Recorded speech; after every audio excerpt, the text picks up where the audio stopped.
Good evening, this is the Financial Week. I'm Herman Green. The Jamaican dollar continued its gains against the U.S. currency today for a 12th straight day, pushing that currency's value to the lowest it has been in 13 months. That as the U.S. dollar is now being traded at an average $127.77. That's the lowest it has been since September 14 last year. The Canadian dollar is selling for $101.69. The pound sterling is going for $168.54, while the euro goes for $152.44.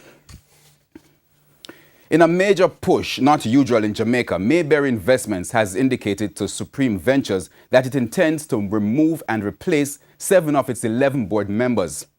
Supreme Ventures, in a release earlier today, said it received a letter from Mayberry Investments outlining that it wants an extraordinary general meeting to consider a resolution to have 7 board members, including Chairman Paul Hu, removed.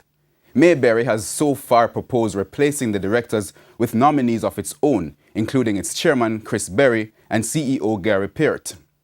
It is not clear if Supreme Ventures will call the extraordinary general meeting. Mayberry has so far called a press briefing for Monday to outline the reasons behind its action. Supreme Ventures chairman Paul Hu has so far made limited comment on the development through a press release in which he reaffirmed his commitment to shareholders. Just last Monday, a block of Supreme Ventures shares valued at $2.9 billion was acquired by Zodiac International and Mayberry Investments. The Tourism and Entertainment Ministries yesterday launched Carnival in Jamaica. The event was launched as part of efforts to promote Kingston as the food and entertainment capital of the Caribbean.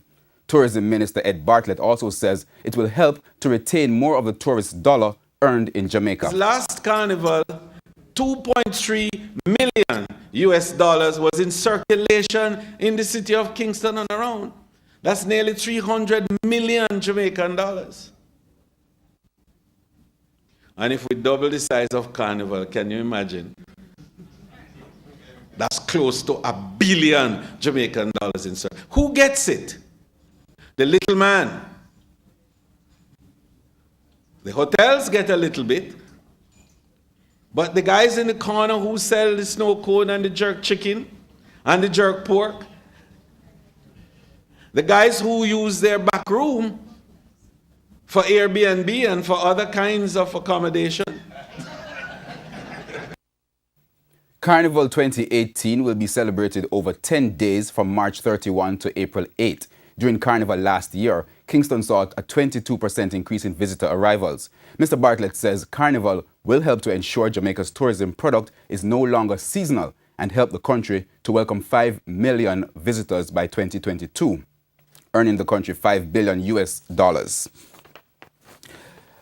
The JSE index closed at a new all-time high, 286,080 points today, after it gained more than 7,315 points, while the junior market index gained 48 points. Those stocks gaining today include Access Financial, Cargo Handlers, Grace Kennedy, Jamaica Broilers, Kingston Wharves, NCB Financial Group, Sagicor Group, and T-Tech. On the losing end were AMG Packaging and Paper, Carib Cement, JMB Group, Mayberry Investments, and Sagicor Group. And that's the Financial Week. I'm Herman Green. Good evening.